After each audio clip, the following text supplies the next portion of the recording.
আসসালামু আলাইকুম। আমরা আজকে আমাদের সেকেন্ড পার্ট হচ্ছে পেপার 3 এর সেকেন্ড পোর্শন যেটা সেটা হচ্ছে বেসিক ফিজিক্স নিয়ে আলোচনা করব। তো বেসিক ফিজিক্সের আমাদের হচ্ছে যে বই হচ্ছে যে একটাই বই যেটা বাজারে আছে, পার বুক নামে পরিচিত, বা বেসিক ফিজিক্সের মেজারমেন্ট। আমরা হচ্ছে এটা 5th এডিশনটাকেই ফলো করব। তো দেখা যাচ্ছে যে আসলে ফিজিক্সের কথা শুনলেই হয়তো বা আমাদের মধ্যে সবার মধ্যে একটা হচ্ছে আতঙ্ক কাজ করে যে এখান থেকে কীরকম জানি কোশ্চেন হয়। তবে একদম বিশ্বাস করেন, এখান থেকে যেই কোশ্চেনগুলো দেওয়া হয় একদম হুবহু স্ট্রিম, একদম লাইন তুলে দেওয়া হয় বই থেকে। সো এটা হচ্ছে যে কারোর জন্য এটা অ্যান্সার করা খুব সহজ। সো আমি মনে করি যে ধরেন আপনাদের কাছে হয়তোবা মনে হবে যে ফিজিওলজি অনেক সহজ বা হচ্ছে প্যাথোলজি অনেক সহজ, কিন্তু সত্যি কথা যে আমার কাছে এই তিনটা পেপারের মধ্যে আমাদের অ্যানেস্থেশিয়া পার্ট 1-এর মধ্যে সবচেয়ে সহজ মনে হয় পেপার 3। কারণ এখান থেকে হচ্ছে যে ফার্মাকোলজি হচ্ছে আপনি এখান থেকে তো ঘুরে পেঁচে আপনার কোশ্চেন দেওয়ার সুযোগ নেই এরকম, বা হচ্ছে আপনি যে ফিজিক্স যদি বলেন ওইরকম কিন্তু আপনাকে ঘুরে পেঁচে কী এরকম কোশ্চেন ওইরকম কিন্তু খুব চান্স কম। সো এখান থেকে আমাদের এই বেসিক ফিজিক্স নিয়ে আগে একটা সময় দেখা যেত স্যারা একটু কঠিন কোশ্চেন করতো, কিন্তু এখনকার সময়ে খুব একদম হুবহু বই থেকে তুলে দেওয়া হচ্ছে। তো এটা হচ্ছে যে খুব ভালো একটা মানে আমাদের জন্য পাওয়া, যে ধরেন আমরা পাস করার জন্য খুব সুবিধা হয় যে যখন পুরো বইয়ের থেকে একদম লাইন তুলে দেওয়া হয়। সো আমরা হচ্ছে যে এখান থেকে আমরা হচ্ছে যে আজকে শুরু করব হচ্ছে যে এই ফিজিক্স পার্টটা আমাদের এই ফিজিক্স যেই আমরা পড়ব, এখান থেকে আসলে দেখেন এখানে দাগানো আছে যে টোটাল এখানে 26টা চ্যাপ্টার আছে। আমাদের আসলে এখান থেকে 17-18টা পড়লেই মোটামুটি কাভার হয়ে যায়। সেটা হচ্ছে যে আপনারা তো নিশ্চয়ই ক্লাস রুটিনটা দেখেছেন, আমাদের 3টা লেকচার। তো এর মধ্যে হচ্ছে যে আমাদের আজকের ফার্স্ট লেকচার যেটা বেসিক ফিজিক্সে, তার মধ্যে হচ্ছে 1 থেকে 5 নাম্বার চ্যাপ্টার। আসলে আপনারা মনে করতেছেন যে 5টা চ্যাপ্টার মানে অনেক পড়াশোনা, আসলে কিন্তু ব্যাপারটা এরকম না। এখান থেকে আসলে লিমিটেড পড়াশোনা, আপনি জাস্ট বই আমি দাগিয়ে দিব, জাস্ট এগুলো হচ্ছে মুখস্থ করে ফেলবেন, কিছু বোঝার আছে সেটা আমি বলে দেবো আর কি। আশা করি ইনশাল্লাহ এর থেকেই আমি আজকে যে 5টা চ্যাপ্টার নিয়ে আলোচনা করবো এর মধ্যে আপনার 90% কোশ্চেন কমন পড়ে যাবে।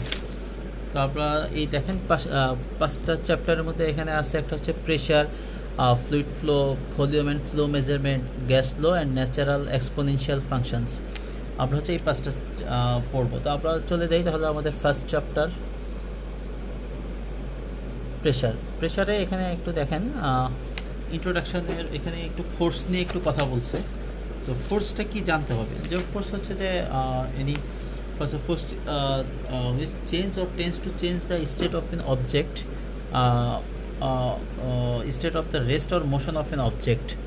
একটু ডেফিনেশনটা আপনি একটু জেনে নিতে পারেন যে ফোর্সটা বলতে কি বোঝানো হচ্ছে। ফোর্সের হচ্ছে এসআই ইউনিটটা কি, যে Newton.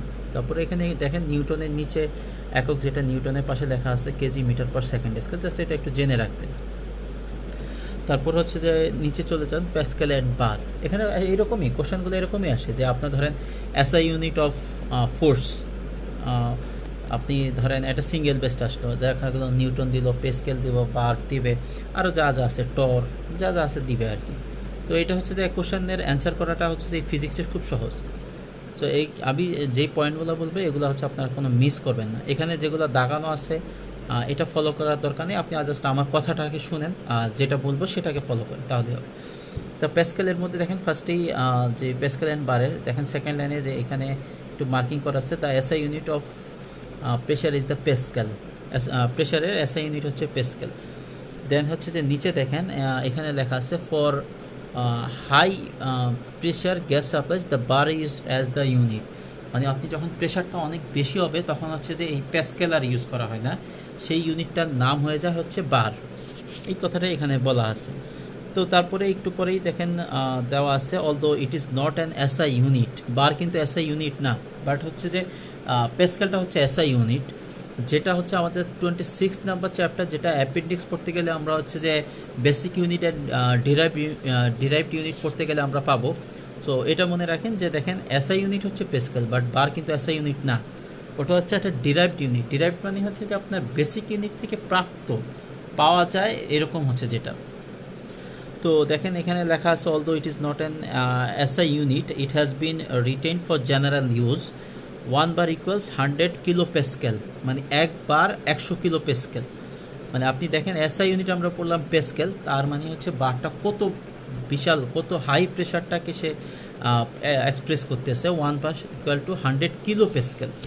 And it is also the approximate the atmospheric pressure at sea level. Consequently, the Gauss pressure of 137 bar in a cylinder, full oxygen cylinder, এটা আমি একটু পরে বলতেছি, এটা এইভাবে দরকার নেই, আপনি জাস্ট এখান থেকে পড়বেন হচ্ছে SI unit of pressure pascal, and আরেকটা ইউনিট আছে যেটা হাই প্রেশারে ইউজ করি আমরা হচ্ছে bar, 1 bar equal 100 kilo pascal, just এটাই।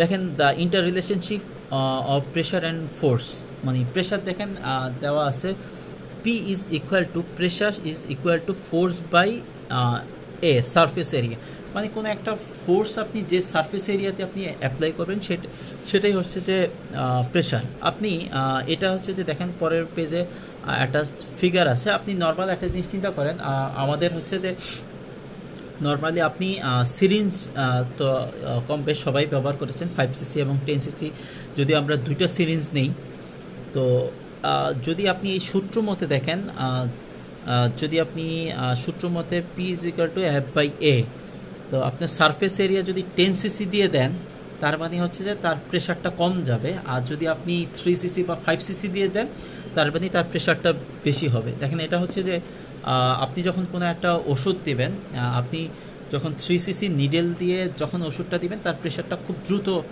যাবে, আর হচ্ছে যদি আপনি 10cc দিয়ে যান এই প্রেশারটা কম যাবে।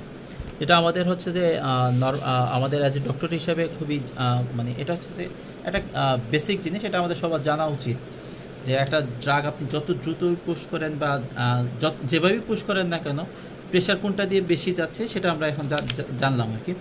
তো আরেকটা এই কথাটাই এখানে দেওয়া আছে, এই আপনি প্রথম প্যারাতেই।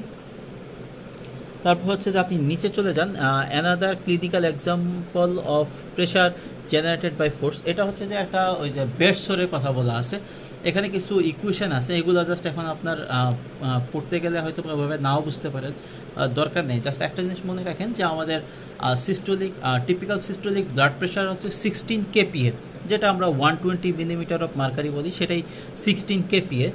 তো এই আপনি একটা জিনিস চিন্তা করেন, আপনি যখন শুয়ে থাকবেন বেডসোরগুলোতে আমাদের ইউজুয়ালি ডিপেন্ডেন্ট পার্টে হয়, তো আপনি ডিপেন্ডেন্ট পার্ট যেটা ধরেন আপনার বাটকের প্রেশারটা যখন হচ্ছে যে এখানে ওটাই ক্যালকুলেশন করে বের করেছে, দেখেন 19.6 kPa, যখন আপনার ওই ডিপেন্ডেন্ট পার্টের প্রেশারটা অনেক বেশি হয়ে যাবে তাহলে সিস্টোলিক ব্লাড প্রেশারটা তো আছে 16, আর আপনার ডিপেন্ডেন্ট পার্টে আছে 19, তার মানে ওই প্রেশারটা বেশি হওয়ার কারণে সিস্টোলিক ব্লাড প্রেশারটা তো ওইদিকে যেতে পারতেছে না।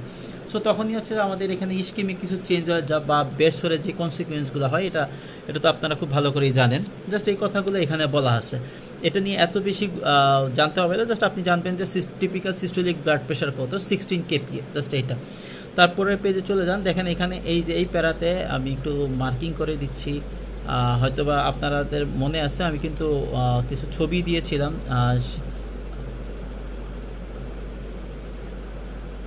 আচ্ছা আচ্ছা এখানে আচ্ছা দেখেন এখানে সেফটি ভালভের যেটা আমাদের অ্যানেস্থেটিক মেশিনের সেফটি ভালভের যেটা হচ্ছে যে দেখেন in the safety valve found on most anaesthetic machine A stronger spring is use, the pressure can not rise above 35 kPa, মানে হচ্ছে আমাদের অ্যানেস্থেটিক মেশিনের হচ্ছে যে সেফটি ভালভের প্রেশার হচ্ছে 35 kPa এর উপরে যাবে না। A similar safety valve is incorporated into ventilator, আর এখানে নিচের যেটা আছে 7 kPa সেটা হচ্ছে আমাদের ভেন্টিলেটরের প্রেশারটা হচ্ছে 7 kPa। এই নিউমেরিক ভ্যালুগুলো একটু জানতে হবে আর কি, এগুলো ইউজুয়ালি পরীক্ষাতে স্ট্রিম আকারে চলে আসে। শেষ আমাদের এই পেজের মোটামুটি পড়া শেষ। দেখেন আমরা চলে যাই গজ প্রেশার অ্যান্ড অ্যাবসোলিউট প্রেশার, একটু আগে আমি এটা বলেছিলাম যে একটু পরে বলবো। গজ প্রেশার হচ্ছে যে ধরেন আপনার কোনো একটা সিলিন্ডারের যে প্রেশারটা নর্মালি যেটা থাকে সেটা আইদার এমটি অর হচ্ছে উইথ গ্যাসেস। যদি এমটি থাকে দেখবেন যে সিলিন্ডারের এই যে পরের পেজে দেখেন এখানে এই যে একটা একটা প্রেশারের দেখেন বিভিন্ন প্রেশার গজ প্রেশার বার দেওয়া আছে পরের পেজে, এই যে 5 নম্বর পেজে। এই জিনিসটা দেখবেন যে প্রত্যেকগুলো সিলিন্ডারের উপরে থাকে, আপনার কতটুকু গ্যাস আছে আমরা ইউজুয়ালি ডিটেক্ট করি এই গজ প্রেশার দেখে দেখি। তো এই গজ প্রেশার হচ্ছে যে আপনি যখন একটা সিলিন্ডার খালি থাকবে তখন তার নর্মালি গজ প্রেশার থাকে হচ্ছে 0, আর হচ্ছে যখন এটা ভরা থাকবে, ধরেন ইউজুয়ালি আমরা যেই টাইপের সিলিন্ডার ইউজ করি ই টাইপ, বিভিন্ন টাইপ আছে, A, B, C, D, E, F, G, H পর্যন্ত মনে হয় আছে।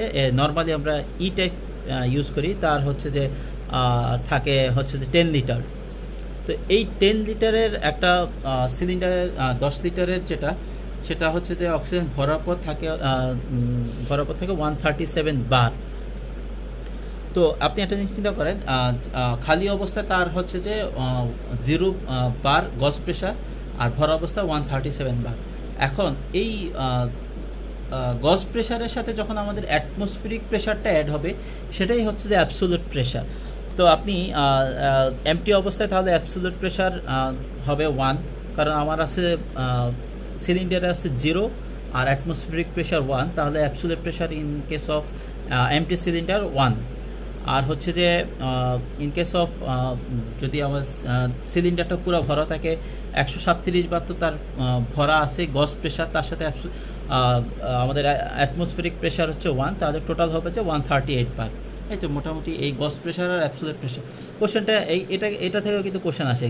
মনে হচ্ছে জিনিসটা খুব সহজ, যে আপনাকে দিয়ে দিবে যে এমটি সিলিন্ডারের অ্যাবসোলিউট প্রেশার আপনাকে এরকম দিবে যে 0 বার, 1 বার, 137 বার, 138 বার, তাহলে আপনি নিশ্চয়ই বলতে পারবেন যে 1 বার এরকম।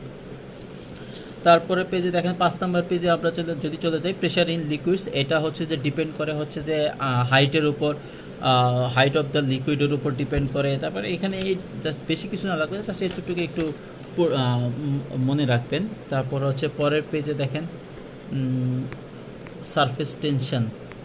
সারফেস টেনশনটা নিয়ে এখানে দেখেন এই ছবিটা যদি আপনি দেখেন, এখানে effect of surface tension at a meniscus. আপনি যখন একটা টিউব, কোনো একটা টিউবকে হচ্ছে যে একটা বালতিতে ডুবাবেন, এইভাবে চুবিয়ে রাখবেন, তখন দেখবেন যে এই টিউবের ভিতরে যদি আপনার পানি থাকে, সেই পানিগুলো হচ্ছে যে দেখা যায় টিউবের গায়ের মধ্যে হচ্ছে যে একটা ফোর্স ক্রিয়েট করে। তো এই ফোর্সটা টিউবের ভিতরের যেই পানি আর হচ্ছে টিউবের ভিতরে পানিটা হচ্ছে টিউবের গায়ের সাথে একটা ফোর্স ক্রিয়েট করে, সেটাই হচ্ছে যে অ্যাডহেসিভ ফোর্স। আর টিউবের ভিতরের যে মলিকুলগুলো থাকে তাদের নিজেদের মধ্যে যেই একটা ফোর্সে থাকে, তাকে বলা হয় কোহেসিভ ফোর্স। তো নর্মালি হচ্ছে যে ধরেন একটা সারফেস টেনশনের জন্য যে কোনো একটা টিউব এরকম ধরেন আপনি কোনো কিছুতে রাখার ফলে দেখা যায় যে অ্যাডহেসিভ ফোর্সটা অনেক বেশি থাকে। তো আমাদের এখানে এটাই জানতে হবে যে ধরেন আপনি এখানে দুইটা জিনিস জানতে হয়, একটা হচ্ছে যে নর্মাল টিউবের ক্ষেত্রে, আর একটা হচ্ছে যে আমাদের মার্কারির জন্য। তো এই যে মার্কারি ম্যানোমিটারের কি হয় আর কি। তো দেখেন মার্কারি ম্যানোমিটারে দেখা যায় কোনো অ্যাডহেসিভ ফোর্স থাকে না, মানে মার্কারির সাথে টিউবের ওয়ালের সাথে কোনো ফোর্স থাকে না, তার মধ্যে কোহেসিভ ফোর্সটা অনেক বেশি থাকে। কোহেসিভ ফোর্সটা হচ্ছে কনভেক্স আকারে থাকে। আর ইন কেস অফ ওয়াটার, অন্য যে কোনো কিছুতে দেখা যাচ্ছে যে অ্যাডহেসিভ ফোর্সটা হচ্ছে কনকেভ আকারে থাকে। জাস্ট এটাই জানতে হবে। তো নিচে দেখেন একটা কথা আছে মার্কারি ম্যানোমিটার, এই কথাটার মধ্যে দেখেন এখানে খুব mercury is 13.6 time as dense as water. কতটা থিক সে, এই জন্য তার মধ্যে হচ্ছে যে কোহেসিভ ফোর্সটা অনেক বেশি থাকে, তার মধ্যে কোনো কিন্তু অ্যাডহেসিভ ফোর্স থাকে না।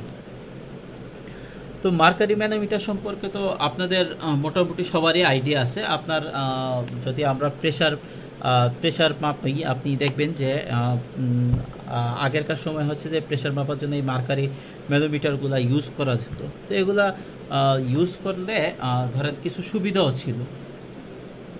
এটার কিছু সুবিধা ছিল যে যেমন হচ্ছে যে এটা হচ্ছে যে দাম কম ছিল, তারপরে হচ্ছে গুড অ্যাক্সেসরিজ, তারপর হচ্ছে এর সেন্সিটিভিটি অনেক ছিল। কিন্তু এর সমস্যা ছিল মার্কারি ম্যানোমিটারগুলো দেখবেন যে কাচের একটা জিনিস থাকে যেটা যে কোনো মতে ভেঙে যেতে পারে। তারপর হচ্ছে যে টেম্পারেচার কী করে এর হচ্ছে রিডিংটাকে অল্টারনেট করে দেয় আর কি। তো এই জন্য এর কিছু ডিসঅ্যাডভান্টেজও আছে। আর আরেকটা সমস্যা হচ্ছে যে আপনি ধরেন হাই প্রেশার হচ্ছে যে এই মার্কারি ম্যানোমিটার দিয়ে মাপতে পারবেন না। দেখেন এখানে কিন্তু ছবি দিছে, ওই যে উপরে মার্কারি ম্যানোমিটার ও উপরের দিকটা কিন্তু ওপেন, তো আপনি নেট থেকে ছবি দেখে দিবেন যে মার্কারি ম্যানোমিটার ওখানে ওপেন না থেকে ওরা হচ্ছে একটা মেটাল কিছু দিয়ে দেয়, না হলে আপনার এই মার্কারিটা তো হয়তো বা পড়ে যেতে পারে আর কি। তো নিচেই দেখেন as an alternative to a manometer a Bourdon gauge may be used. This type of pressure gauge is essential for the measurement of high pressure, মানে হাই প্রেশার মাপার জন্য আমরা ইউজুয়ালি বার্ডন গজ ইউজ করি। So Barton gauge have the advantage over manometer that there is no liquid to spill. They are also known as aneroid, মানে হচ্ছে আপনি যখন স্পিগো ম্যানোমিটারে আমরা যেই প্রেশার মাপি ওখানে কিন্তু কোনো লিকুইডের কিছু নাই, এই জন্য কেউ আরেকটা নাম হচ্ছে অ্যানেরয়েড গজ, এটা একটু দেখে নেবেন আর কি। তো এই ছিল মোটামুটি। তারপর হচ্ছে দেখেন এখানে আদার্স ইউনিটের মধ্যে একটু দেখে নেবেন যে দেখেন torr may be used on vacuum gauges 7.5 torr is 1 kPa, এগুলো একটু দেখে নেবেন আর কি। মোটামুটি এই ছিল আমাদের দেখেন ফার্স্ট চ্যাপ্টার যেটা হচ্ছে প্রেশার। তো আপনারা হচ্ছে যে একটু দেখে রাখবেন যে ধরেন 1 অ্যাটমসফিয়ার হচ্ছে যে 760 মিলিমিটার অফ মার্কারি, বা হচ্ছে যে 760 টর, বা হচ্ছে যে 1.01325 বার, বা হচ্ছে যে 1 বার ইকুয়াল 101.325 kPa, और হচ্ছে 14.7 পাউন্ড পার স্কোয়ার ইঞ্চ, और হচ্ছে যে আপনি 10.33 সেন্টিমিটার মিটার অফ ওয়াটার, और 1033 সেন্টিমিটার অফ ওয়াটার। এগুলো একটু লিখে রাখবেন, এগুলো বিভিন্ন জায়গা থেকে একটু কালেক্ট করে নেবেন দরকার হয়। হ্যাঁ, তো এই ছিল আমাদের মোটামুটি চ্যাপ্টার 1 প্রেশার। এবার আমরা তাহলে চলে যাই হচ্ছে যে সেকেন্ড চ্যাপ্টারে ফ্লুইড ফ্লো। দেখেন এখানে কিন্তু পড়া কিন্তু বেশি না আমাদের, আপনি যদি যেগুলো আমি মার্কিং করে দিয়েছি এগুলো পড়তে আমার কাছে মনে হচ্ছে যে আপনাদের ম্যাক্সিমাম আধা ঘন্টা থেকে 1 ঘন্টা লাগতে পারে যদি একটু মনোযোগ দিয়ে পড়েন। এরকম আমাদের সবগুলো ফিজিক্সের সবগুলো চ্যাপ্টার এরকম। আর যেটা হচ্ছে আমি বলেছি যে আপনার ডিরেক্ট স্টেম তুলে দেয়, সো আপনারা পেরে যাবেন আশা করি ইনশাল্লাহ। তা আমরা হচ্ছে যে সেকেন্ড চ্যাপ্টার হচ্ছে ফ্লুইড ফ্লো। দেখেন ফ্লোর একটা ডেফিনেশন দিয়েছে ফার্স্টে, যে quantity of A fluid gas or liquid passing A point of unique time, মানে একটা কোনো ইউনিক টাইমের মধ্যে দিয়ে কোনো হচ্ছে যে একটা সাবস্টেন্স, যে কোনো একটা অ্যামাউন্টের সাবস্টেন্স কোনো ইউনিক টাইমে দিয়ে যা যাবে সেটাই হচ্ছে যে ফ্লো। তো ইউজুয়ালি ফ্লো হচ্ছে 2 রকম আছে, একটা হচ্ছে ল্যামিনার ফ্লো অ্যান্ড হচ্ছে টার্বুলেন্ট ফ্লো। আপনি ডেফিনেশনটাকে এত কঠিনভাবে মনে রাখার কিছু নেই, আপনি জাস্ট আপনার সবার বাসায় তো নিশ্চয়ই পানির ট্যাপ আছে, জাস্ট খুলে দিবেন যেটা যাচ্ছে সেটাই একটা নির্দিষ্ট টাইমে একটা যেই অ্যামাউন্ট পানি পড়তেছে এটাই হচ্ছে ফ্লো। তো আমাদের হচ্ছে যে 2টা টাইপস আছে, একটা ল্যামিনার ফ্লো একটা টার্বুলেন্ট ফ্লো। তো দেখেন ল্যামিনার ফ্লো ফার্স্ট লাইনটা দেখেন আপনার laminar flow and turbulent flow থেকে কোশ্চেন আসবেই।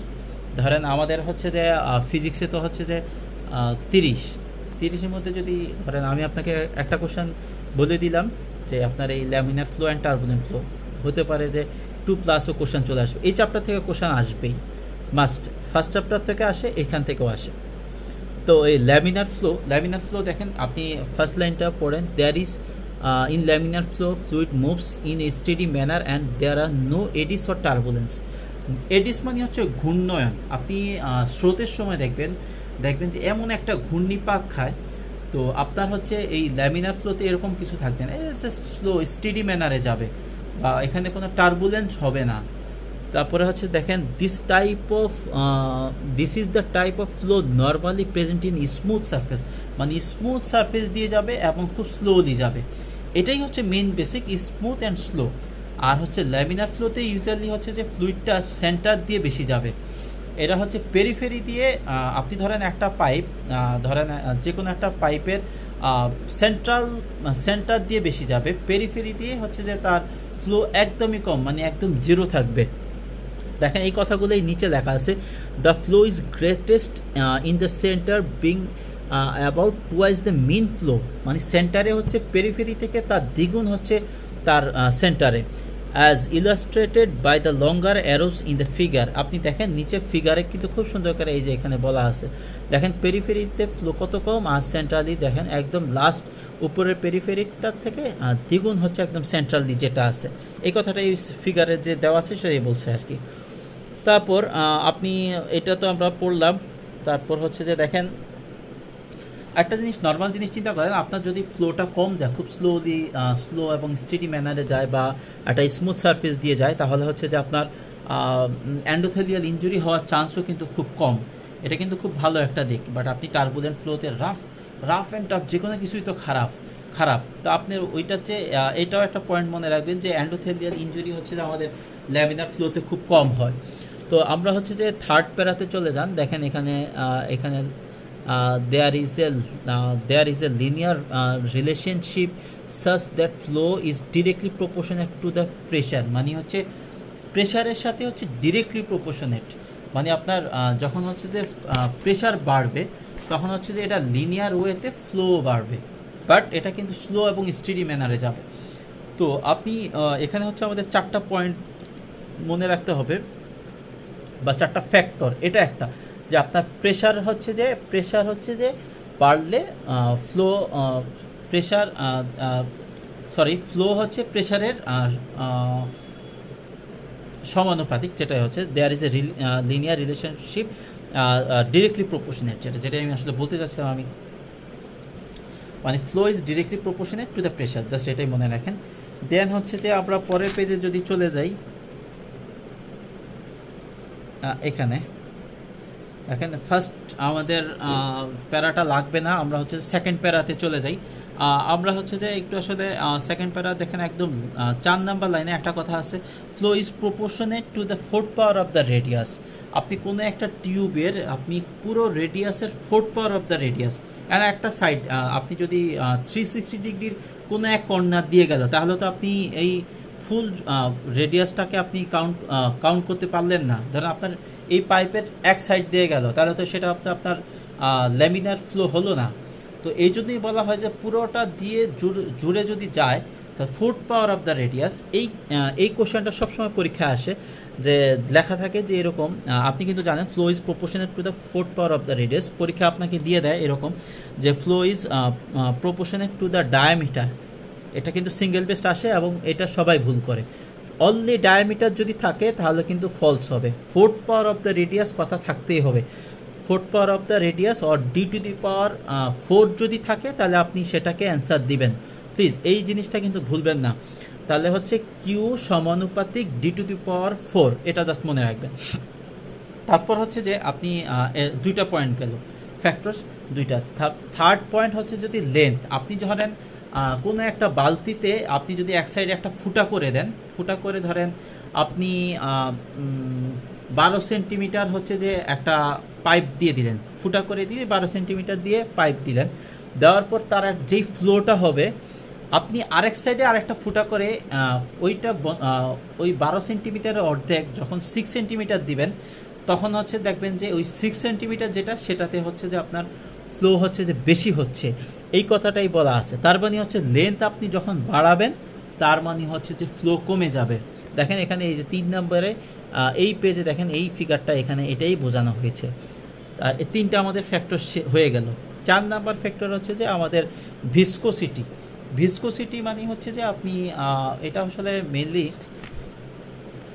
ভিসকোসিটি হচ্ছে যে থিকনেস। ধরেন আপনারা তো নিশ্চয়ই মধু দেখেছেন, তো আপনি মধু আর দুধ ধরেন 2টা পাত্রে 1 লিটার করে আছে, 2টাকে একসাথে ঢালবেন, দেখবেন যে দুধটা যত দ্রুত পড়ে যায় মধুটা কিন্তু এত দ্রুত পড়ে না, কারণ তার থিকনেসটা অনেক বেশি। সো থিকনেস যত বেশি হবে সে তত আস্তে আস্তে পড়বে। তো আমরা তো একটু আগে জেনেছি যে ল্যামিনার হতে হলে একটা ক্রাইটেরিয়া হচ্ছে যে তার স্লো হবে। সো দেখেন তার মানে হচ্ছে যে তার ডেনসিটি যত বেশি হবে সে হচ্ছে যে এটা হচ্ছে ভিসকোসিটি হচ্ছে যে সে ইনভার্সলি প্রপোর্শনেট, এটাই এখানে বলা আছে। তো আমাদের 4টা ফ্যাক্টর আমরা জানলাম। একটা হচ্ছে প্রেশারের ডিরেক্টলি প্রপোর্শনেট, দেন হচ্ছে যে সেকেন্ড অপশন হচ্ছে যে 4th পাওয়ার অফ দ্য রেডিয়াসের ডিরেক্টলি প্রপোর্শনেট, লেন্থের হচ্ছে ইনভার্সলি প্রপোর্শনেট, অ্যান্ড হচ্ছে যে আমাদের ভিসকোসিটির ইনভার্সলি প্রপোর্শনেট। মানে ভিসকোসিটি হচ্ছে যে যত বেশি হবে তার হচ্ছে যে ফ্লো হচ্ছে যে তত কম হবে, জাস্ট এটাই। তো এই চারটা ফ্যাক্টরকে একত্রে করে একটা ইকুয়েশন নাম দাঁড়া করানো হয়েছে, তার নাম হচ্ছে হ্যাগেন-পয়সুলি ইকুয়েশন। এই জিনিসটাও পরীক্ষায় আসে যে আপনার ফ্যাক্টরগুলোকে একটু উল্টাপাল্টা করে দেওয়া হয়। তার মানে আপনি প্রপোর্শনেটগুলোকে উপরে রাখবেন, একটা হচ্ছে প্রেশারের পি অ্যান্ড ডায়ামিটারের D⁴, এই দুটো উপরে থাকবে, আর নিচে থাকবে হচ্ছে লেন্থ এবং হচ্ছে ভিসকোসিটির ইটা, এই দুইটা। সাথে হচ্ছে যে এখানে পাই বাই 128 একটা কনস্ট্যান্ট নাম্বার বসানো হয়েছে, জাস্ট এটাই, এর বেশি কিছু লাগবে না। সরি, আমি বইয়ে এটা এই যে এখানে এটা হচ্ছে পাই, এই যে জিনিসটা নিচেরটা দরকার নেই, উপরেরটা পড়বেন pi by 128 P into D⁴ divide by eta and length L যেটা।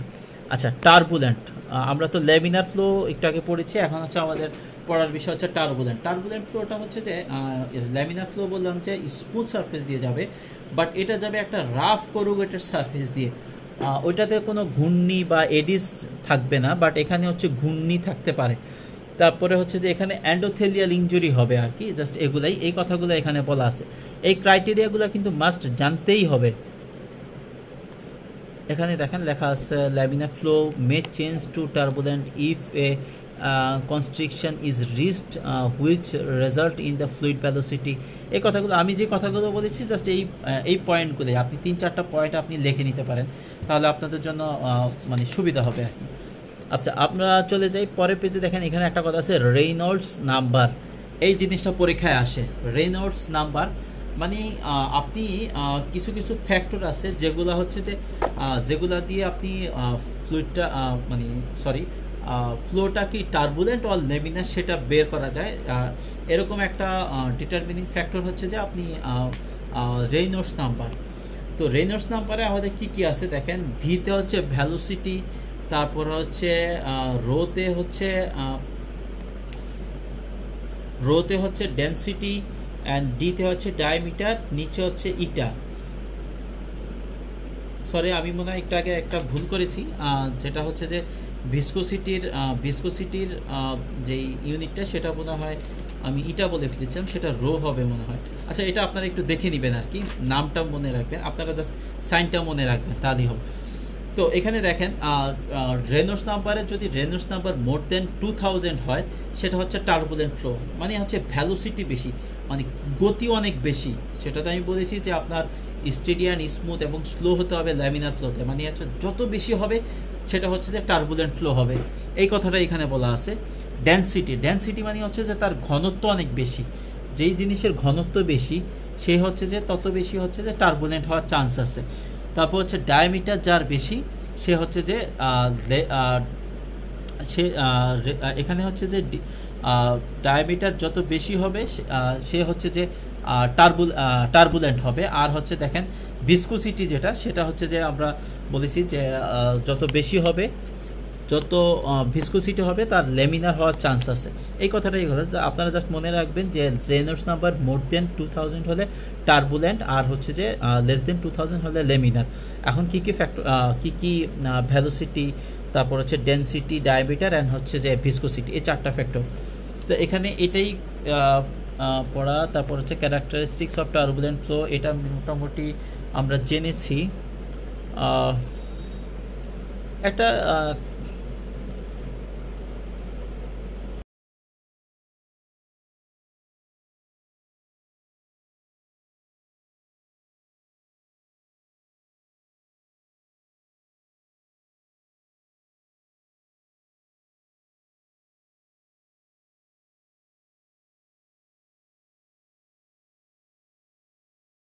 আচ্ছা, যেহেতু এই রেনল্ডস নাম্বার নিয়ে বলতেছিলাম, একটা জিনিস একটু বলে নিই, ডেনসিটির উপর ইম্পর্টেন্টটা কী। তো ধরেন আপনি যখন জেনারেল অ্যানেস্থেশিয়া দেন, দেখা গেল এর সাথে হচ্ছে আমরা অক্সিজেন, নাইট্রাস এবং ইনহেলেশনাল অ্যানেস্থেটিক এজেন্টস দিচ্ছি।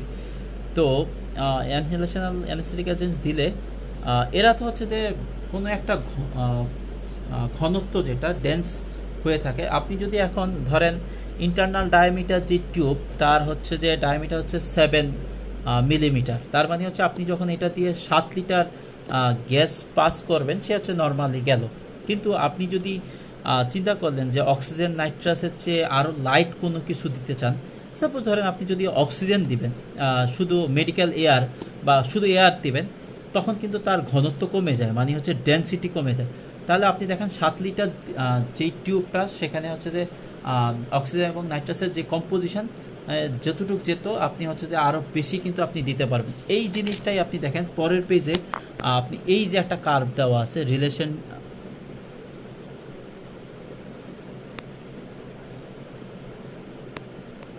এই কার্ভটা আপনি এখানে দেখেন এন্ডোট্রাকিয়াল টিউবে দেখেন নিচে critical flow in smooth tubes for air and for a mixture of 60% nitrous and 40% oxygen. Usually দেখা যায় যে আমরা 40% অক্সিজেন দিই এবং 60% নাইট্রাস দিই। তো the value are for dry gas at 20 degree Celsius. আপনি দেখেন নিচে হচ্ছে যে আমাদের ডায়ামিটার যেটা 0 to 10 পর্যন্ত দেওয়া আছে, এন্ডোট্রাকিয়াল টিউব ইউজুয়ালি 10 হয়। তা আপনি এটা তো হচ্ছে যে আমাদের টিউবের ডায়ামিটার, আপনি যখন টিউবের ডায়ামিটার ধরেন 9-এ গেলেন, তখন হচ্ছে আপনার ফ্লো দেখেন ধরেন 10-এ গেলেন 10 লিটারই যাবে। কিন্তু আপনি এই 10 লিটার টিউব দিয়ে আপনি কিন্তু এয়ার, এই যে দেখেন এয়ার কিন্তু আপনি দিতে পারতেছেন প্রায় 13-14। তার মানে হচ্ছে যে তার ডেনসিটি অনেক বেশি। এই জিনিসটা এখানে আসলে বোঝানো হয়েছে আর কি। সো আর হচ্ছে যে মোটামুটি দেখেন ক্যারেক্টারিস্টিক্স অফ টার্বুলেন্ট ফ্লো, এগুলো কিন্তু আমরা পড়ে ফেলেছি। তারপরে হচ্ছে যে ক্লিনিক্যাল অ্যাসপেক্টস অফ ফ্লো।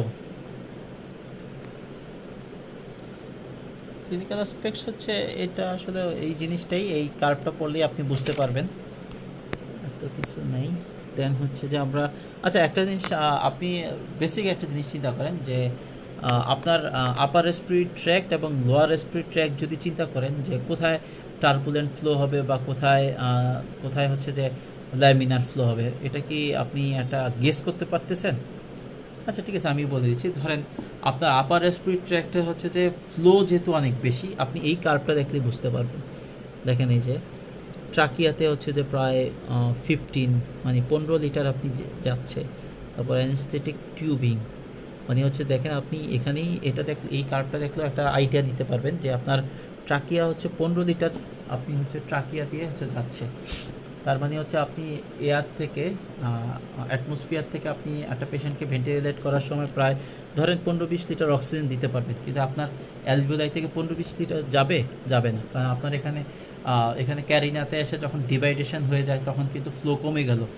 তো আমরা তো এটা জানি যখন ফ্লো কমে যাবে সেটা ল্যামিনার ফ্লো হবে। তো সো এটা একটু মনে রাখেন যে আপার রেসপিরেটরি ট্র্যাক্টে হচ্ছে যে আমাদের টার্বুলেন্ট ফ্লো হবে, লোয়ার রেসপিরেটরি ট্র্যাক্টে হচ্ছে যে আমাদের ল্যামিনার ফ্লো হবে।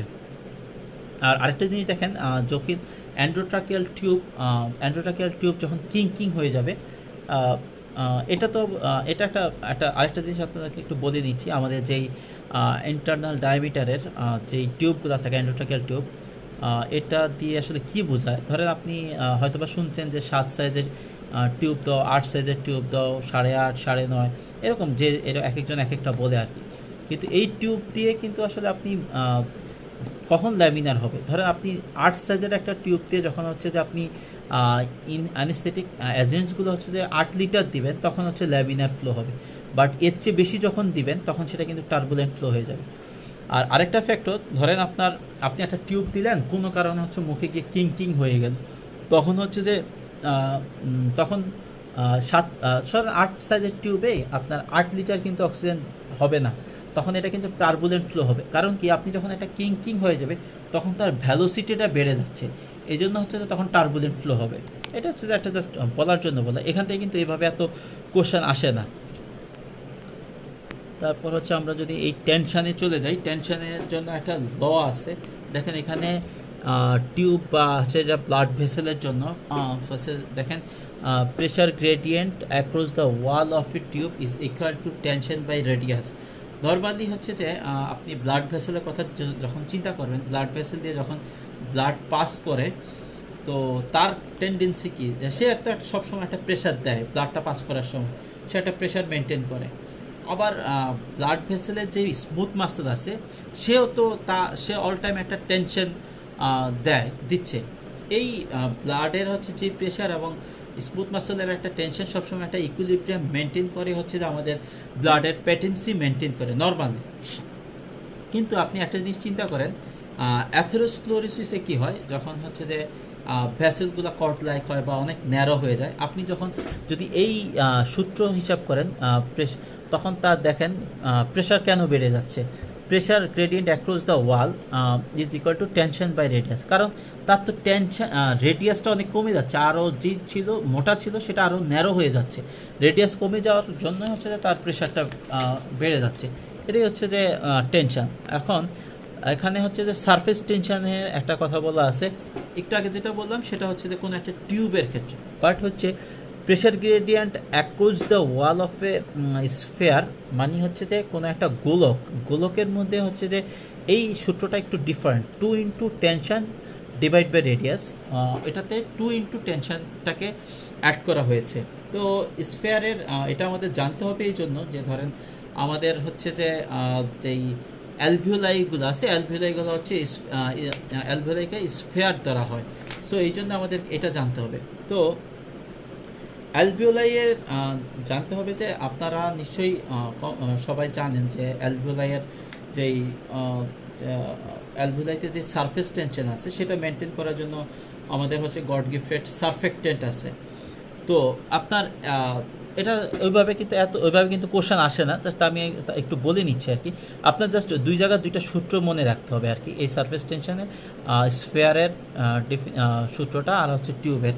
আর সারফেস টেনশনে অ্যালভিওলার ক্ষেত্রে কী হয় দেখেন, অ্যালভিওলাইয়ের যখন সাইজটা বড় হয়ে যায়, তারপর হচ্ছে যে নর্মালি হচ্ছে অ্যালভিওলাইটা যখন বড় হয়, আপনি যখন বাতাস দিচ্ছেন তখন হচ্ছে যে এর হচ্ছে যে সারফেস এই 2 ইন্টু টেনশন মানে তার টেনশনটা অনেক বেড়ে যাচ্ছে। তো নর্মালি অ্যালভিওলাই কী করতেছে, অ্যালভিওলাই যখন বড় হচ্ছে তার একটা টেন্ডেন্সি থাকে, সে হচ্ছে কলাপস হওয়ার চেষ্টা করে।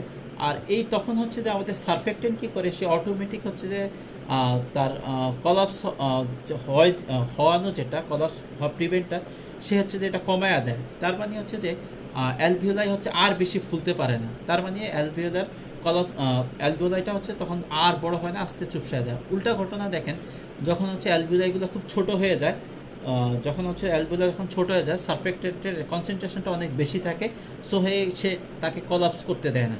এটা জাস্ট এটা নর্মাল জানার জন্য জানা আর কি। তারপর হচ্ছে এখানে আমরা হচ্ছে যে এই যে ভিসকোসিটিটা লাগবে, ভিসকোসিটি কোন কোন ক্ষেত্রে ব্লাডটার ভিসকোসিটি বেড়ে যায়, সেটা যখন আপনার হিমোগ্লোবিন কনসেন্ট্রেশন বাড়বে, এজ বেড়ে গেলে, সিগারেট স্মোকিংয়ে, তারপর হচ্ছে লো টেম্পারেচারে, এই 4টা কন্ডিশন লিখে রাখবেন আপনারা, হ্যাঁ। তারপরে ফ্লো থ্রো এ ভেঞ্চুরি, এর আরেকটা নাম হচ্ছে যে ভেঞ্চুরি আর বার্নলি ইফেক্ট আর কি। তো দেখেন এটার হচ্ছে যে মাঝখানে যখন চান, it is found that the pressure at the nearest point is lower than the elsewhere. আচ্ছা, ওইটা আমি আপনারা নিচের ছবিটা একটু খেয়াল করেন, দেখেন এখানে ABC। তো আপনারা তো নিশ্চয়ই এটা জানেন যে শক্তির কোনো বলে না যে শক্তির কোনো বিনাশ নেই, জাস্ট হচ্ছে যে একটা অবস্থা থেকে আরেকটা অবস্থাতে পরিণত চেঞ্জ হয় আর কি। তো আপনি দেখেন এখানে ABC 3টা পোর্শন বলা আছে। এতে হচ্ছে এখানে এটা আসলে বোর্ডে লিখে দেখাতে পারলে আসলে ভালো হতো আর কি। তো আমাদের এই বার্নলি প্রিন্সিপালটা কি বলছে যে ধরেন আপনার বি পোর্শনটা কিন্তু দেখেন একটু কনস্ট্রিক্টেড পার্ট, এ পোর্শনে হচ্ছে যে আমাদের পটেনশিয়াল এনার্জি আছে আর হচ্ছে কাইনেটিক এনার্জি আছে, বি পোর্শনেও পটেনশিয়াল কাইনেটিক, সি পোর্শনেও পটেনশিয়াল অ্যান্ড কাইনেটিক এনার্জি আছে। তো আপনি কোনো একটা প্রেশার যখন হচ্ছে যে এই কনস্ট্রিক্টেড পার্ট দিয়ে যখন যাবে, পটেনশিয়াল এনার্জি রিপ্রেজেন্ট করে হচ্ছে প্রেশারকে, আর কাইনেটিক এনার্জি হচ্ছে রিপ্রেজেন্ট করে হচ্ছে ফ্লোকে। তো আপনি যখন হচ্ছে কোনো একটা দেখেন কোনো একটা বিল্ডিং বা কোনো কিছুতে দেখেন যখন আগুন লেগে যায়, তখন হচ্ছে দেখবেন যে ছোট পকেট গেট দিয়ে সব মানুষ হুড়োহুড়ি করে বের হয়। তো এটাই এখানে আসলে ওই জিনিসটা এখানে বোঝানো হচ্ছে যে আপনি যখন কনস্ট্রিক্টেড পার্ট দিয়ে যখন যাবেন, তখন তার ফ্লো অনেক বেশি বেড়ে যায়, মানে in comparison two pressure, but তার কিন্তু হচ্ছে যে টোটাল এনার্জির কিন্তু কোনো চেঞ্জ হচ্ছে না। তো আপনার এই জিনিসটাই হচ্ছে যে আমাদের হচ্ছে যে একজন সায়েন্টিস্ট হচ্ছে বার্নলি যেটা হচ্ছে যে আবিষ্কার করেছেন, তো a as fluid passes through a constricted gaining the kinetic energy and losing the potential energy, মানে হচ্ছে যে যেটা আমি বললাম যে হচ্ছে যে কাইনেটিক ফ্লো বাড়লো, বাট ফ্লো বেড়ে গিয়ে তার হচ্ছে প্রেশারটা কমায়া দিল, বাট তার এনার্জির কিন্তু কোনো চেঞ্জ হচ্ছে না। তো এটাই হচ্ছে বার্নৌলি ইফেক্ট। তো এটার হচ্ছে যে ক্লিনিক্যাল ইমপ্লিকেশন আমরা কোথায় কোথায় ইউজুয়ালি করি, আপনি দেখবেন সাকশান, তারপর হচ্ছে নেবুলাইজার মেশিন, তারপর হচ্ছে অক্সিজেন মাস্ক, অক্সিজেন টেন্ট, তারপর driving gas as a nebuliser, এইসব বিভিন্ন জায়গায় আপনার এই আমরা হচ্ছে যে এই প্রিন্সিপালটা কাজে লাগাই। তারপর হচ্ছে যে কোয়ান্টা ইফেক্ট বলে একটা কথা আছে, আপনি পরের পেজে গেলে দেখবেন।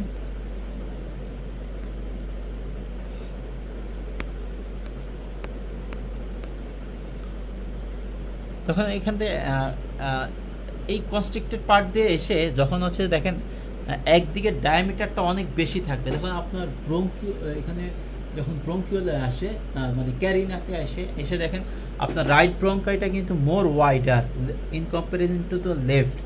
সো রাইটে কিন্তু হচ্ছে যে বেশি বাতাস ঢুকে যায়। এটাই হচ্ছে যে এই ইফেক্টটার নাম হচ্ছে একটা কোয়ান্টা ইফেক্ট বলা হয় আর কি। জাস্ট এখানে এটাই একটু জেনে রাখেন কোন কোন জায়গায় হচ্ছে কোয়ান্টা ইফেক্ট পাওয়া যায় in case of bronchiole and হচ্ছে মায়োকার্ডিয়াল ইনফ্রাকশন। তো এই ছিল আমাদের মোটামুটি হচ্ছে যে ফ্লুইড ফ্লো শেষ। তারপর আমরা চলে যাই হচ্ছে যে থার্ড চ্যাপ্টারের হচ্ছে এটা হচ্ছে যে volume and flow measurement. Volume and flow মেজারমেন্টের জন্য আমাদের হচ্ছে যে বেশি কিছু জানতে হবে না, মেনলি হচ্ছে যে একটু রোটামিটার নিয়ে আমাদের জানতে হবে। দেখেন এখানে হচ্ছে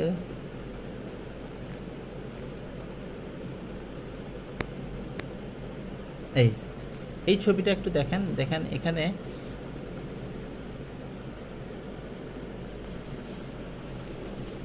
এখানে হচ্ছে যে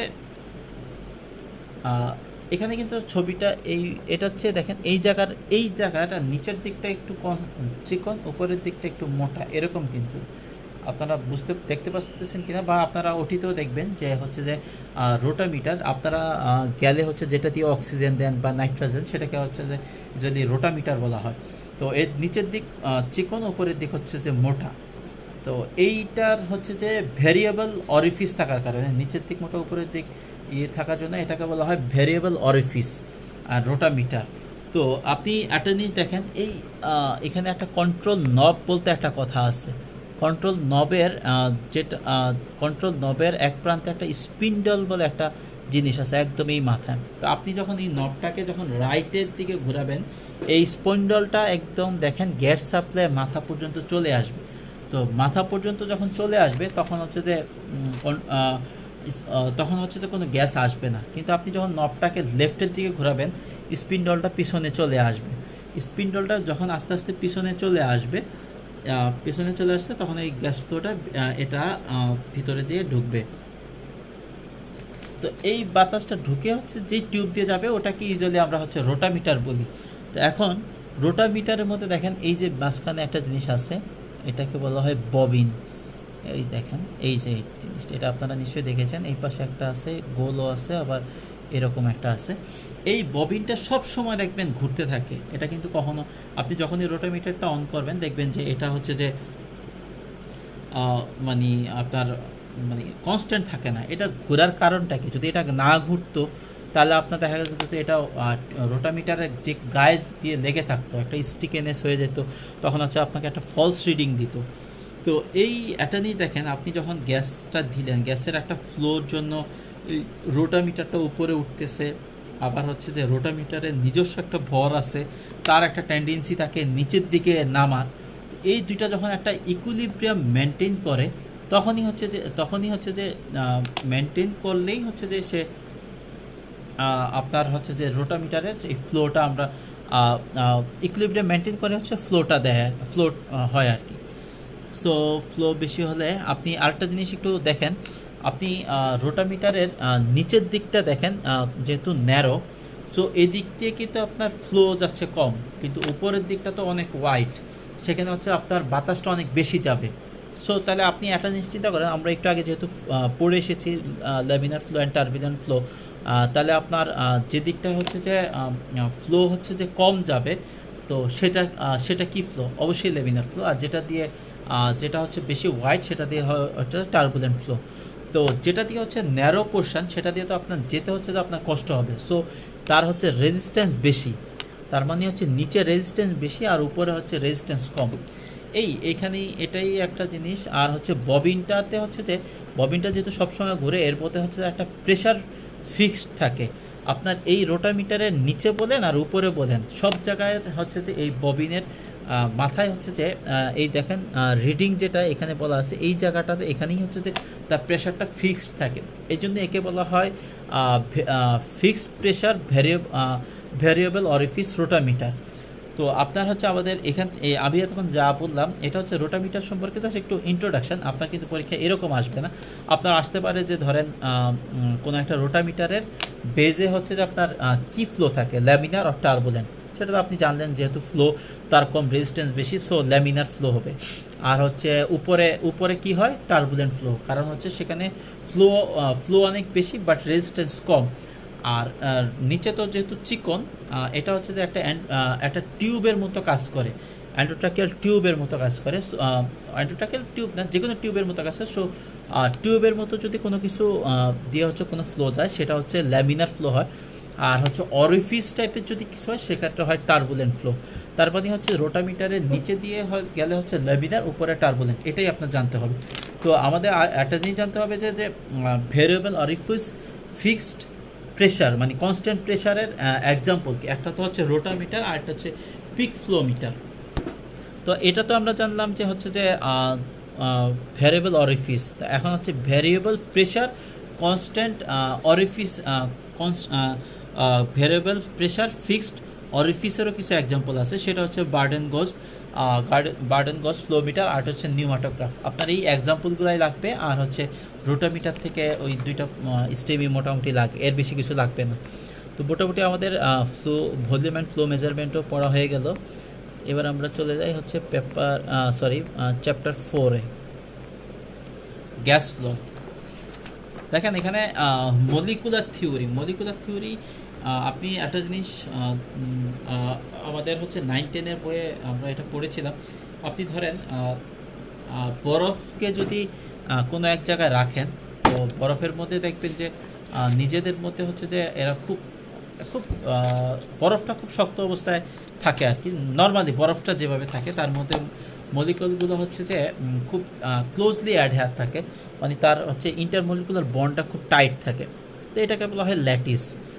আপনি যদি বরফটাতে হচ্ছে যে একটু টেম্পারেচার দেন, তখন হচ্ছে যে এদের মধ্যে হচ্ছে যে একটা দেখেন বরফ থেকে আস্তে আস্তে পানি হওয়া শুরু করে, তার মানে হচ্ছে মলিকুলার বন্ডটা হচ্ছে একটু উইক হওয়া শুরু করে, নিজেদের মধ্যে হচ্ছে যে এই একটু একটু দূরে যাওয়া শুরু করে। তো এই লিকুইডের মধ্যে হচ্ছে যেই ফোর্সটা থাকে সেটা হচ্ছে ভ্যান্ডার ওয়ালস ফোর্স। আর আপনি যদি একে আরও টেম্পারেচার দেন, আরও টেম্পারেচার বাড়ায় দেন, বা হচ্ছে এর প্রেশারটা হচ্ছে যদি আপনি কমায়া দেন, সে হচ্ছে যে দেখা যায় জলীয় বাষ্প আকারে বের হয়ে যাবে। জাস্ট এটাই হচ্ছে এখানে মলিকুলার থিওরিতে এই কথাগুলো এখানে বলা আছে। আচ্ছা, আমরা চলে যাই তাহলে গ্যাস ল হচ্ছে যে আমাদের টোটাল 4টা লাগবে। একটা হচ্ছে বয়েলস ল, চার্লস ল, তারপর হচ্ছে থার্ড গ্যাস ল, আর এটা হচ্ছে যে ডাল্টনস ল আর কি। তো বয়েলস ল দিয়ে শুরু করি। বয়েলস লতে দেখেন একটু কি বলা আছে, যদি আপনি দেখেন Boyle's law states that at constant temperature the volume of a given mass of gas varies inversely with the absolute pressure. মানে আপনাকে কিন্তু একটু আগে আমি একটা বলেছিলাম যে মলিকুলার থিওরি বলতে কি, যখন হচ্ছে আমরা টেম্পারেচার বাড়াবো তখন হচ্ছে যে মলিকুলগুলো আস্তে আস্তে দূরে সরে যাওয়া শুরু করে। তার মানে দেখেন মানে টেম্পারেচার মানে হচ্ছে যে ডিপেন্ডেন্ট অন মলিকুলার মোশন, মানে টেম্পারেচার দিলেই হচ্ছে মলিকুলার কাছে আসবে, দূরে যাবে। ঠিক আছে, এটাই তো বুঝালো। তো তার মানে এখানে দেখেন বলছে যে কনস্ট্যান্ট টেম্পারেচার মানে হচ্ছে যে টেম্পারেচারটাকে কনস্ট্যান্ট রাখবেন, volume is inversely proportionate to the pressure, এই কথাটা এখানে বলা আছে। V is inversely proportionate to the P. তো আপনি একটা নর্মাল জিনিস চিন্তা করেন, আপনি আমাদের একটা 10 সিসি সিরিঞ্জের মধ্যে সাপোজ ধরে 10টা মলিকুল আছে, 10টা মলিকুল আছে। আপনি এখানে হচ্ছে যে হ্যাঁ 10টা মলিকুল আছে। তো আপনি হচ্ছে যে এই 10 সিসি সিরিঞ্জটাকে 10 সিসি থেকে প্লাঞ্জারটাকে সরিয়ে আমি এখানে এই যে দেখেন এই ফিগারটা যদি দেখেন, সাপোজ আপনি নিচের ফিগারটাই খেয়াল করেন, ধরেন এর মধ্যে 1 2 3 7টা মলিকুলস আছে, আপনি 10টা শোনা মনে করার দরকার নেই, এখানে দেখেন 7টা মলিকুলস আছে।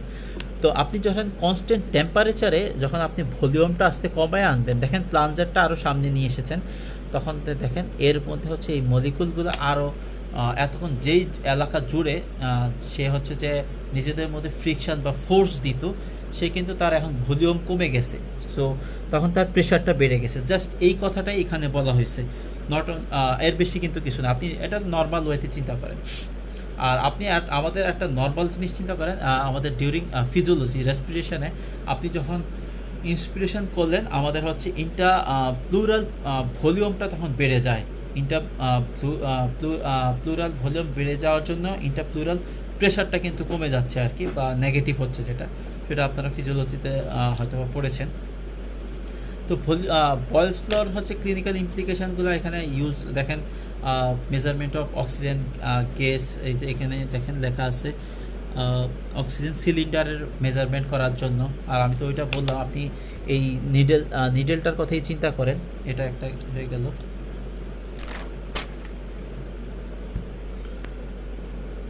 তারপর হচ্ছে যে আমরা যদি চার্লসের হচ্ছে যে চার্লস চাপ মানে কনস্ট্যান্ট প্রেশারে আপনি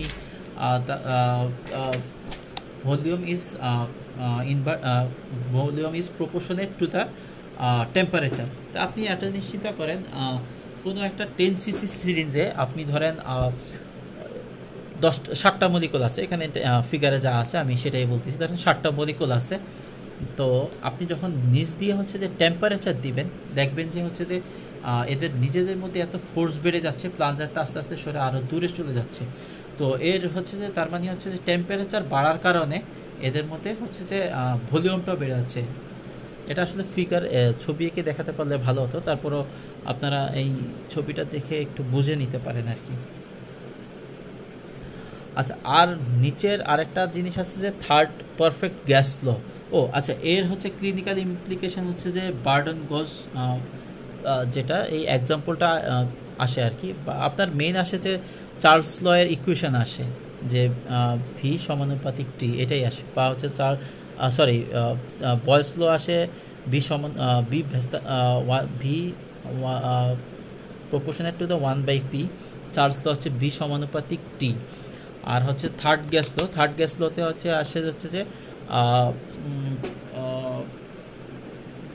পি, এখানে হচ্ছে ভলিউমটা হচ্ছে যে কনস্ট্যান্ট থাকে। আপনি একটু আগে আমি যেটা বলেছি যে ধরেন আপনি একটা হচ্ছে যে এখানে 7টা মলিকুল যখন আসে এই ফিগারটাতে আপনি দেখেন যে এখানে 7টা মলিকুল আছে, কিন্তু আপনি প্লাঞ্জারটা চার্লস লতে কী হলো, প্লাঞ্জারটা সরে গিয়ে তার হচ্ছে ভলিউম বেড়ে গেল। বাট আপনি যদি প্লাঞ্জারটাকে এখানে ফিক্সড করে দেন যে সে যেতে পারবে না, কোনো কিছুতে আটকিয়ে দেন, এখন যতই টেম্পারেচার দেন সে কিন্তু আর ভলিউম এক্সপ্যান্ড করতে পারে না, বাট তার নিজেদের মধ্যে হচ্ছে অনেক প্রেশারটা বেড়ে যাবে। জাস্ট এটাই হচ্ছে থার্ড গ্যাস ল। আপনি পরের পেজে এখানে একটা কথা আছে, the standard temperature is used, standard temperature 273.15 Kelvin and standard pressure 101.325 kPa। এই জিনিসটা একটু দেখে নেবেন। তারপরে হচ্ছে এই পেজে আর কিছু নাই, আমাদের পরের পেজে দেখেন ডাল্টনস ল। ডাল্টনস ল একটা জিনিস কি, ধরেন আপনি অ্যাটমসফিয়ার থেকে ধরেন এই বাতাস থেকে হচ্ছে যে অক্সিজেন না বিভিন্ন গ্যাসের মিক্সচার নিলেন, টোটাল হচ্ছে যে একটা সিলিন্ডারে নিলেন, নেওয়ার পর হচ্ছে যে এখানে হচ্ছে যে 100% মিলাইলেন। এখানে হচ্ছে যে নাইট্রোজেন আছে হচ্ছে 78%, অক্সিজেন আছে 21%, বাকিগুলো আছে হচ্ছে যে এরকম 1% সাপোজ। তো ডাল্টনসের লতে বলা হয়েছে যে ধরেন এখানে প্রত্যেকটা ধরেন এই সিলিন্ডারের মধ্যে 78% আছে নাইট্রোজেন, 21% অক্সিজেন। তো আপনি যখন এইখান থেকে সাপোজ অক্সিজেনটাকে তুলে নিয়ে অন্য যে কোনো একটা সিলিন্ডারে রাখলেও, সেটা 10 লিটার হোক 20 লিটার হোক, যেখানেই রাখেন, সে হচ্ছে এই 21% ছিল না, মানে সে যে প্রেশারটা পার্শিয়াল প্রেশারটা দিয়েছে আপনি যেখানেই নিয়ে যান সে তখন গিয়ে ওই একই প্রেশারই দিবে, জাস্ট এটাই বলা হয়েছে ডাল্টন ল।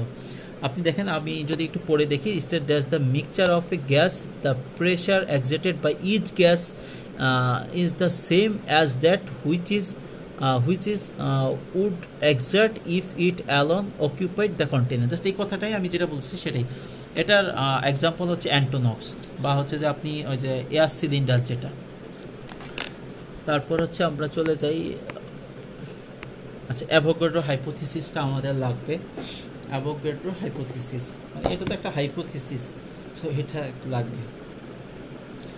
আপনি যদি কোনো একটা লিকুইড ফর্মে কোনো একটা গ্যাস আছে, তাকে যদি আপনি কোনো একটা লিকুইড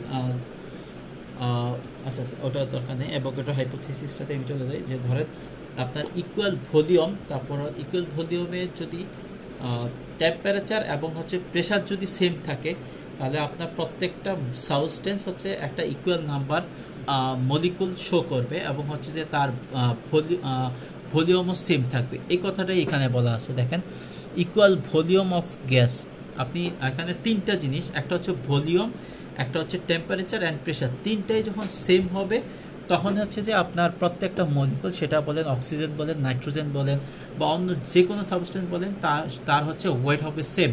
এই কথাটাই বলা আছে। এটা কিন্তু আপনারা হয়তো আগেই জানতেন যে ধরেন এই যে দিস নাম্বার ইজ 6.022 × 10⁻23 মোলস দিবে, তারপর হচ্ছে যে তার ওয়েট হবে 22.4 লিটার। এই কথাটা এখানে বলছে আর কি, এর বেশি কিছু না। তারপর হচ্ছে আমাদের পরের পেজে আছে হচ্ছে universal gas constant. Universal gas law হচ্ছে PV is equal to NRT, এই ইকুয়েশনটা লাগে আর কি, এর বেশি কিছু লাগে না। তারপর হচ্ছে ক্রিটিক্যাল টেম্পারেচার হচ্ছে যে ধরেন যেই টেম্পারেচারে গ্যাসিয়াস কোনো ফর্মকে লিকুইড করা যায় না, মানে একে আপনি যতই যাই প্রেশার দেন বা টেম্পারেচার দেন, সে হচ্ছে লিকুইড হবে না, সেটাই হচ্ছে ক্রিটিক্যাল টেম্পারেচার। আর ক্রিটিক্যাল প্রেশার হচ্ছে যেই ক্রিটিক্যাল টেম্পারেচারে হচ্ছে যে গ্যাস থেকে লিকুইড হয়ে যাবে, সেটাই হচ্ছে ক্রিটিক্যাল প্রেশার। তো এটা হচ্ছে আমাদের দেখেন এখানে আইসোথার্ম অফ দ্য নাইট্রোজেন, এখানে দেখেন এই যে 36 পয়েন্ট, এই পাশে দেখেন ভলিউম 30 ভলিউম, আর এই পাশে হচ্ছে প্রেশার। তো এখানে এটা হচ্ছে নাইট্রাস অক্সাইডের critical temperature normally 36.5 degree Celsius, এবং হচ্ছে তার ক্রিটিক্যাল প্রেশার হচ্ছে 72।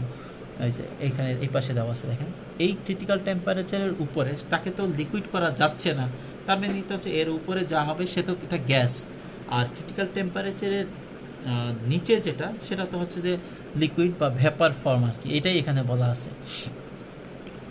আপনি পরের এখানে দেখেন, এখানে বলা আছে যে হচ্ছে সিউডো ক্রিটিক্যাল টেম্পারেচারটা যদি বলতে যাই, ধরেন কোনো একটা গ্যাস মিক্সচারের আপনি চিন্তা করলেন যে ধরেন আপনি এখান থেকে একটাকে আপনি আলাদা করে নেবেন, তো হচ্ছে এটাই ধরেন একটা অক্সিজেন এবং নাইট্রাস যেটা অ্যান্টোনক্স নামে পরিচিত, আপনি চিন্তা করলেন যে আপনি নাইট্রাসকে আলাদা করে নেবেন। তো এখন যেই টেম্পারেচারে হচ্ছে যে কোনো একটা গ্যাসকে আপনি লিকুইড করে এদের থেকে আলাদা করবেন, সেটাকেই বলা হয় সিউডো ক্রিটিক্যাল টেম্পারেচার। এই কথাটাই এখানে বলা আছে। যেমন আপনি ধরেন সিলিন্ডারের অ্যান্টোনক্স সিলিন্ডার থেকে যদি আপনি নাইট্রাসকে আলাদা করতে যান, তখন তার টেম্পারেচার নামাতে হবে -5.5 ডিগ্রি সেলসিয়াস। আর যদি সেন্ট্রাল পাইপলাইন থেকে নামাতে চান, তখন তার টেম্পারেচার নামাতে হবে -30 ডিগ্রি সেলসিয়াস। এই কথাটা এখানে বলা আছে, ঠিক আছে, এর বেশি কিছু না। আচ্ছা, এর উপরে একটু দেখেন, উপরে 0.65 is in the United kingdom. এটা হচ্ছে একটা ফিলিং রেশিও। আমি হচ্ছে ইনহেলেশন অ্যানেস্থেটিক এজেন্ট বলতে কি হচ্ছে নাইট্রাসের যখন বলেছিলাম, তখন বলেছিলাম যে একটা নাইট্রাসের সিলিন্ডারে যে আপনার প্রায় 66% হচ্ছে যে লিকুইড ফর্ম থাকে, মানে ভেপার, আর হচ্ছে বাকি 33% থাকে হচ্ছে যে গ্যাসিয়াস ফর্ম আর কি। এটাই হচ্ছে ফিলিং রেশিও। এই প্যারাটা একটু পড়ে দিবেন। তো এই ছিল আমাদের মোটামুটি 4th চ্যাপ্টার শেষ। এখন হচ্ছে আমরা চলে যাই ন্যাচারাল এক্সপোনেনশিয়াল প্রসেস। এক্সপোনেনশিয়াল পড়তে হলে যে আসলে এক্সপোনেনশিয়ালে আমাদের বেশি কিছু লাগবে না। এটা হচ্ছে যে এটা একটা এক্সপোনেনশিয়ালটা কি একটা বক্ররেখা, কোনো সরল রেখা না। ধরেন আপনি কোনো লিনিয়ার না, নন লিনিয়ার হতে হবে, তাহলে এটা হচ্ছে যে এক্সপোনেনশিয়াল হবে। তো এটা হচ্ছে যে একটা কম্প্যারিজন, এটা হচ্ছে quality, changes in the quality at any time it's proportionate to the quantity at any time. এটাই হচ্ছে যে মেনলি এক্সপোনেনশিয়াল। বা এক্সপোনেনশিয়াল থেকে আমাদের পরীক্ষা আসলে এক্সাম্পল আসে, এর বেশি কিছু আমাদের জানা লাগবে না। তো আপনি আমাদের 3 টাইপস এক্সপোনেনশিয়াল আছে, একটা হচ্ছে নেগেটিভ, একটা হচ্ছে নেগেটিভ এক্সপোনেনশিয়াল প্রসেস, একটা হচ্ছে পজিটিভ এক্সপোনেনশিয়াল প্রসেস, অ্যান্ড হচ্ছে বিল্ড আপ এক্সপোনেনশিয়াল প্রসেস। তো এখানে আপনি হচ্ছে এক্সাম্পলগুলো একটু পড়বেন। এখানে এক্সপোনেনশিয়াল প্রসেসটা এই কথাটাই বলা আছে, the rate of change of A quantity at any time is proportionate to the quantity at that time. Just এটাই। আচ্ছা, এটা হচ্ছে যে ফার্স্টে দেখেন ওরা নেগেটিভ এক্সপোনেনশিয়ালের হচ্ছে যে এক্সাম্পল দিয়েছে। সেখানে হচ্ছে যে নেগেটিভ এক্সপোনেনশিয়ালের এক্সাম্পল হচ্ছে যে lung deflation after a breath, মানে হচ্ছে আপনি এক্সপিরেশন যখন করবেন সেটাই হচ্ছে যে নেগেটিভ এক্সপোনেনশিয়ালের এক্সাম্পল। তারপর হচ্ছে ওয়াশ আউট, কিছু কার্ভস আছে যেগুলো হচ্ছে যে ডাইডাইলুশন, তারপর হচ্ছে নাইট্রোজেন ওয়াশ আউট, এগুলো এক্সাম্পল লাগবে, আর কিছু লাগবে না। তারপরে হচ্ছে যে এইগুলা এই যে ওয়াশ আউট কার্ভসের মধ্যে হচ্ছে দেখবেন হচ্ছে ফার্স্ট লাইনটা একটু দেখে নেবেন যে এক্সপোনেনশিয়াল প্রসেস আর sometimes known as wash out curves. এইটা আপনি হচ্ছে পরের পেজে চলে যান।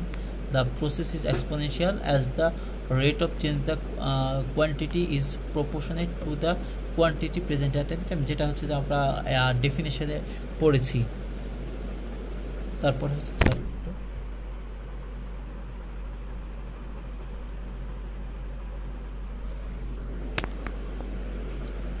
তারপরে হচ্ছে আমাদের মোটামুটি শেষ হয়ে এসেছে। আপনি তিনটার এক্সাম্পলগুলো পড়ে নেবেন। পজিটিভ এক্সপোনেনশিয়ালের হচ্ছে যে এক্সাম্পল যেগুলো আছে, যেমন ব্যাকটেরিয়াল সেল গ্রোথ, তারপর হচ্ছে আরেকটা আছে যে হচ্ছে ম্যালিগন্যান্ট সেল যেটা, আর হচ্ছে যেই বিল্ড আপ এক্সপোনেনশিয়াল হচ্ছে যেটা হচ্ছে আমাদের inflation of the lungs during inspiration, এটা একটা।